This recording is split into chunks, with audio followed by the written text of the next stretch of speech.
Rambo must confront his past and unearth his ruthless combat skills to exact revenge in a final mission. Rambo: Last Blood is up next on Inside Movies.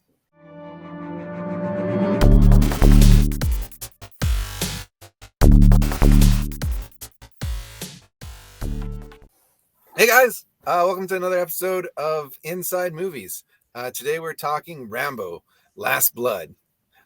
Today I'm joined by writer, publisher Murphey, writer, illustrator GMB Chomichuk, and novelist Andrew Buckley. Thanks so much for being on the show, everyone. Thanks for having us, George. Thanks for having us. And thanks for continuing to invite me back, even though I only say shitty things about movies you like a lot. Yeah, I think that needs to be said at some point. You're wearing your welcome out, dude. You got to start liking some of these stupid action movies. Well, you know what? Not the right one to make that stance. I liked this one. Oh, bullshit. Yes. You did not. I liked this one. Greg, you're not fooling anybody. I'm 100% serious. Okay. We've said previously, we're talking about the good now. We're just getting I'm with you, George. I'm going to figure out where you are here. I'm going to try and reach and pass good vibes to you, George. Here you are, right down there.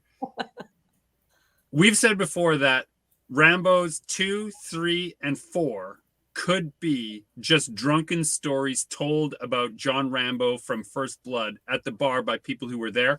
And I feel like Rambo 5 is actually a sequel to First Blood. Up until now, there has not been a sequel to First Blood. Rambo 5, it has a lot that is not good, but what it does do well is it's an actual legitimate sequel to Rambo 1. Yeah, in this one, we see him go home, and he's got kind of an adoptive family, and it becomes the movie Taken, and then it becomes, people say it turns into Home Alone, but as we discussed in First Blood, it's not becoming Home Alone. It's becoming back to its roots. Yeah. He's Jason Voorhees in it also, which I quite appreciated, right? He's just like a horror movie monster. He looks like a monster at this point. I hope lends credence to my theory that Rambo's 2, 3, and 4 are just drunken bar stories. Because Rambo 1, no magical red ribbon. Rambo 5, no magical red ribbon. That is true. He didn't do it. Right? No red ribbon in Rambo 5. So it's almost like grounded in reality. I don't think he goes back to Afghanistan. I don't think he goes to save POWs. I think the John Rambo of First Blood lives out his life on that ranch until his niece is taken, or daughter by proxy, or whatever that relationship is. And while he's living there, is he taking the horse steroids the whole time? Absolutely. That's what those pills are he's taking the entire time. Because John Rambo 5 looks like he ate John Rambo First Blood. He's hugely different, like size-wise. He's absolutely massive. Oh, my God. To a disturbing degree. Oh, my gosh. So I have some good things to say. I know Murphy is holding back right now. Murphy's the me. I have good things. I loved the last 20 minutes. Oh, yeah. I loved the last 20 minutes. And I really liked the hammer attack. Although, we were never really here. It's almost like they just took that movie scene and then did it themselves. Right? The one with Joaquin Phoenix where he does the exact same thing. He goes into a human trafficking, like, rape ring and kills everyone with a hammer and then leaves it with the girl. So all I could think when he does the hammer business is I was like, oh, you saw that movie too. That was a cool part. I guess we could do it again. I think he saw Taken. Like, I think he started writing this thing right around when Taken came out, and he's like, yep, I'm going to do that. You are wrong. Do you want to know the history of this weird ass piece of shit? This was meant to be Rambo 4. Stallone wrote this story to be Rambo 4. And they just couldn't get it right. And it was actually supposed to be, and to Greg's point, it was supposed to be a direct sequel to First Blood, in that the bad guy was supposed to be Sheriff Teasel. I wish. Isn't that weird? So because of all the shit that was going on in Burma at the time, they decided to do Rambo 4 as that storyline, and this one got shelved, but Stallone always wanted to make this version of it. The only switch up was it was always Mexican cartel, and he always had a female FBI agent. But they cut out Teasel. They just didn't bother with that part of the storyline. I read like a weird internet rumor that there was a script for a Rambo movie where he fights like an alien monster. That is also true. Is that real? That's not real. Is that a real thing? That is real. That was supposed to be Rambo 5. Originally, it was supposed to be him going up against aliens. That sounds awesome. I would watch that. I'd watch the shit out of that. But he'd need the magic headband. See, Definitely. They took the magic headband away. Oh my God, that's the plot. The aliens come back for their super technology of their magical fabric, which makes you into a super soldier if you tie it around your brain. That would work. I'd like to see Dutch and Rambo, Dutch from Predator, team up. That'd be awesome. Yeah. This movie does have like some real emotion in it. Like, at least for me, like when he goes and he gets Gabriella, his kind of adoptive daughter, and she's injured, and then she like fucking dies in that truck. I was like getting the feel. That's hard. Man. It was. I wasn't expecting. For one, I thought for sure when he shows up at the beginning, he's going to just be like kick ass all the way through, rescue her, and they're out. They did not go that route, and I was quite surprised. I love that they went that route, especially when he was going up on the rooftop the first time he kind of goes into the lion's den sort of thing. I'm like, and they just spot him. Yeah, well, the thing is true, but I was of two minds of it. I'm like, okay, this is going to be kind of the badass Rambo sequence where he's just going to beat the shit out of all these guys. But I'm like, but he's like fucking 70 by this point, and there's like lots of guys with guns. Like, there's no possible. My brain. I remember watching the first time, and my brain just bounced back and forth, and then when they actually beat the shit, I'm like, oh, they're going that route, and that makes a lot more sense. Human Rambo, definitely. Humanized I think a good choice was for him to go up and get his ass beat. You know, totally. It would have if they had tried to have him do that fight scene and like knock all those people out again, go in, rescue her. What's the rest of the movie going to be? So I mean, I definitely thought that was story wise the correct way to go. Mm-hmm. I totally agree, and her dying too. That threw me for a loop. I was like, "There's no like he's going to rescue obviously his fake daughter." He'll totally take her to the hospital. Murphy jumped to the bed. She jumped to the bed. See that? She went straight to the bed. So many. We'll stay on the good because I have had so little good things to say about Rambo as a franchise. I feel I owe it to George to like stick to some of these things. John Rambo, the actual, as you know, it's a little heavy-handed, but literally burying his past under his farm and like having those tunnels that are his PTSD writ large, building traps and building like an elaborate murder arena under his house on the off chance that one day he'd be able to lead an army into it, and using all the strategies that we've seen in the other Rambo movies, right? All like piled into one place. I liked all that. I wish I hadn't had to see all the other Rambo movies. I wish I could have just seen First Blood and this one, and it would have been nice. And so many shotgun beheadings. I've never seen so many shotgun beheadings in film before. That, and then what was it, like a rake or something that hit the dude's face and it just like went through it? There was a lot of really gore, so much gore. In those it borders on like horror movie. A little bit. He chopped someone's leg off, I think, like under the hole underneath at one point. Well, this is what I was saying, the Jason Voorhees vibes. When he goes and catches that first guy and he's like, tell me where she is, he doesn't rough him up. He stabs him in the leg. That guy's not going to make it. Breaks his collarbone and pulls the and bone then out. Reaches inside his body and pulls the collarbone out while he's talking to him. What? See, those movies are awesome, right? I like. The action was good. The action was creative. Honestly, I think that they went out of their way to lean more into the modern type of action and how it's like very clear visually and just like that stuff was good. I did like that he had those tunnels. That's almost a callback to the Vietnam War too, because 100%. I've been to Vietnam and I've been in those tunnels. They don't look like that. They're tiny. Like Stallone can't fit through them. I could barely get through them. But that the whole tunnel system and kind of like having a contingency plan kind of fits in with the John Rambo character. So it 100%. Made sense that he would have that and that he'd be ready for an attack on his ranch. I also liked that the opening sequence showed him maintaining the tunnels. They're not a thing that he built once and now waits there for him. It's a thing that constantly needs repair, constantly needs his care. And he makes a couple of lines, couple of like expository dialogue. They're a little heavy, but where he basically says like, I'm still a crazy monster, but I just have a way to keep it contained. And that's those tunnels, right? As long as he's building that, he has a place to keep it. So those are all good. I was surprised. I was like, wait, this feels like a well-written, what's happening here? Am I liking this movie? I did this in a John Rambo movie. I was like, huh. Like more than once. It was like an epiphany. Impossible. This movie can be a little gruesome at times. You know what else can be gruesome? The Eye Collector, out from Heavy Metal comics, written by GMB Chomichuk. Greg, can you tell us a little bit about your series? The Eye Collector is the story of what happens when two parents want all their wishes and dreams fulfilled, and they make a terrible bargain with a creature that will give them everything they've ever wanted. All it wants in return is pieces of their child. Cool. It is not a very...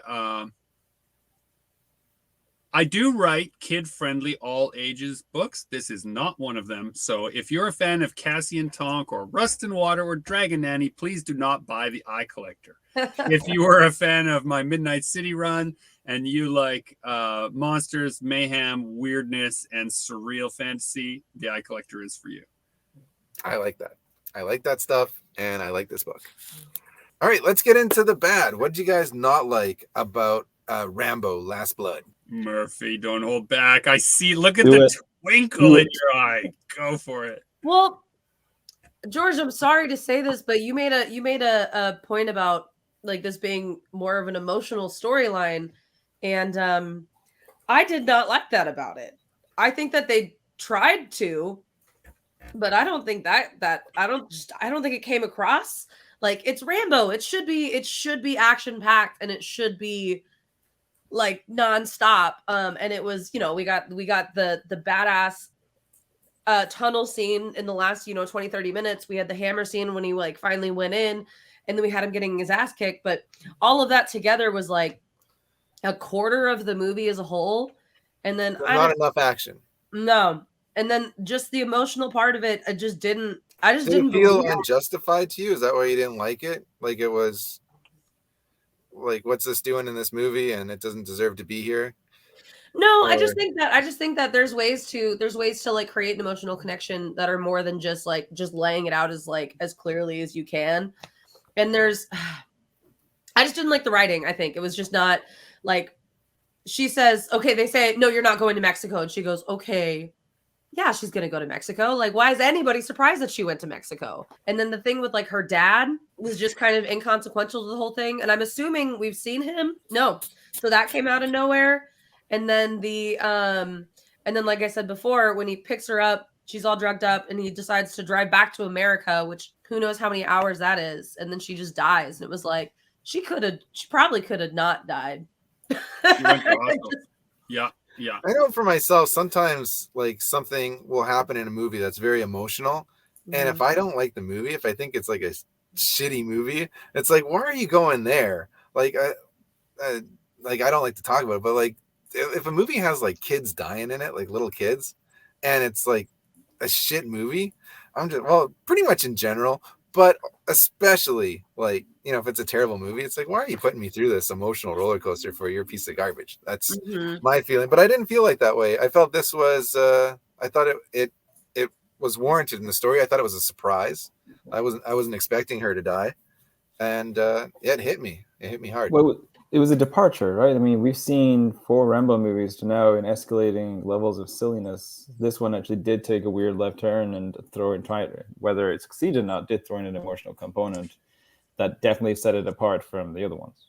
See, and I like my movies to have a nice, slow, boring, probably should switch the channel first act. So I really liked lots of long shots of John Rambo in a cowboy hat, thinking about his future. So this actually, like I said, it felt more like a connection to the good Rambo movie, First Blood, rather than the ribbon the ribbon films. Oh, now we know what to call them.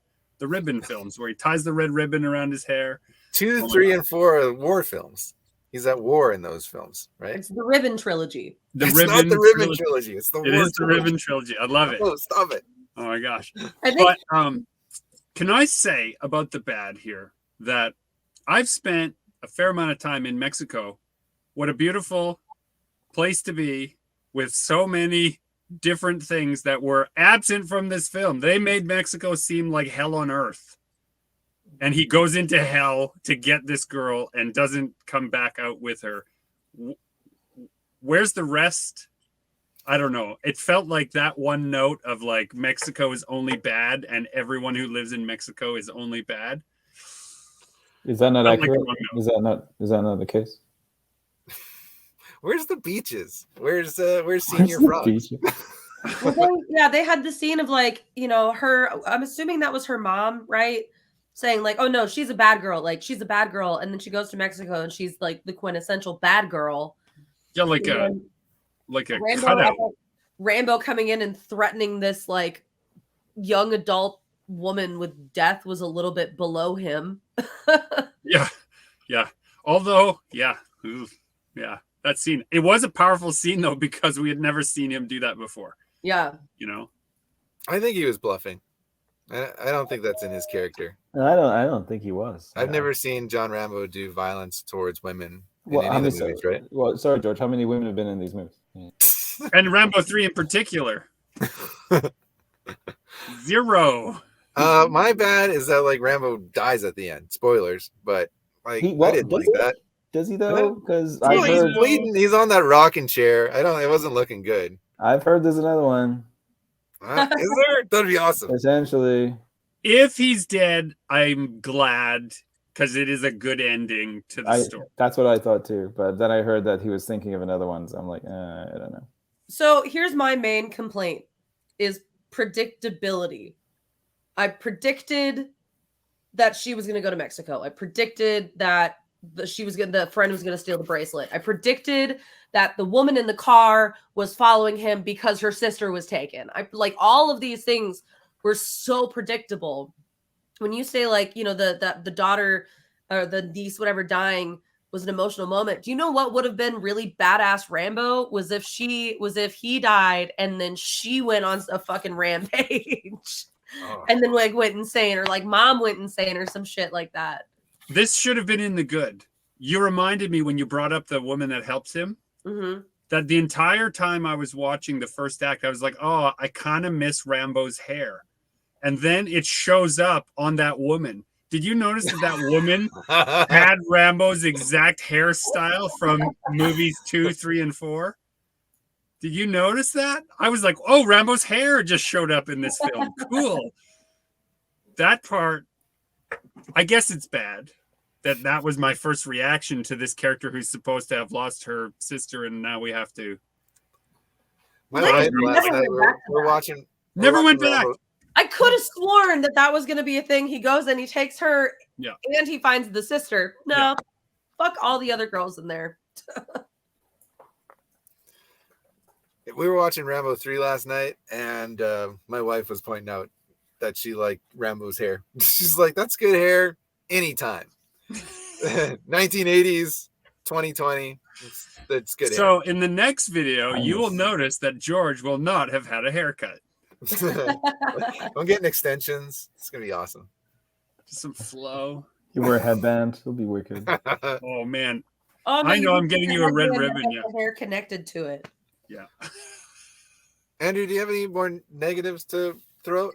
No, I like this one. I kind of want to see Murphy's version where the lady actually goes crazy and does all the Home Alone shit, and Rambo's trying to stop her the whole time. Like, don't do this. You'll never come back from it. And it'd be a great version. I didn't have anything super bad about it. It was, out of all the ones that we watched, this was the one that was the most non-disappointing because it was different. It did have that weird left turn where there was an emotional piece to it. It didn't go. I fully expected, him to beat the people up on the rooftop, and I fully expected her to survive, and neither of those things happened. So I like that it defied my expectations. Not in the best of ways, but it was good. Let's get into the skinny. Let's give our final grades for Rambo: Last Blood. And let's rank the Rambo movies. Why not? Right? I'm gonna give this one hammer out of a toolbox. That is a hard quantifiable way to that's 100%. There's only one hammer in the toolbox. True that. No, Yeah. No, I mean out of all the tools in a toolbox. Oh, then it seems really bad. Then it's a low. Oh, that seems really bad. Murphy established he did not like this film. Yeah. This one gets 4 out of 5 red ribbon headbands, even though there are no red ribbon headbands of magical action hero power appearing in this film at all. I think his band in 3 is black, stained with the blood of his enemies. I will also quantify that this is only on a scale of Rambo movies. See, that's where I differ. Is that I came into Rambo 5 comparing it to movies. that was a huge mistake. That's problematic. That was a huge mistake. I definitely don't want to do that. I'll give it 4 shotgun decapitations out of 5 because I still like this one. It's one of the because there's at least 4 shotgun decapitations in the film. At least. What were those shells that like shoot fireballs? I don't know what he was doing with that. They had X's on them to tell us they were different, and then when he pulls the trigger, they shoot literal fireballs. Is that a real thing? I don't know. In the Rambo-verse. Oh my god! I'm gonna give Rambo Last Blood a B+ because I liked it. It was predictable, but I don't mind that. And an action movie, what I'm there for is the killing and the Home Alone traps and the hammers and the rake to the face and all that cool stuff. And it got me in the feels once. I was like, all right, this is a solid movie. So B+ for me. And if I'm going to rank the 5 Rambo movies, I'm going First Blood, the first one, number 1. That's the top. Then we've got Last Blood is in second place. And then I'm going to go 3, 2, and 4 last, which is a surprise because I thought like prior to rewatching this, I thought like number 4 was way higher, but rewatching it, number 4 was pretty simple. So I'm going to go with that. I'm going to go 3, 1, 2, 4, 5. Oh, 5 at the bottom. Yikes. I go 1, 5. Don't watch the other ones. Don't watch the Headband trilogy. That's not your. No, the Ribbon trilogy you can skip. Yeah. I gotta go 1, 5, 3, 4, 2. So almost like George, but those last 2 are reversed. All right, and that's going to do it for another episode of Inside Movies. I've attached the link to the Eye Collector, so go out there and pick up that awesome book. And there's also links to all our Facebook, Instagram, Twitter accounts. So if you want to follow along with us on our writing journeys, go ahead and do that. Until next time, I've been George Michail. Peace.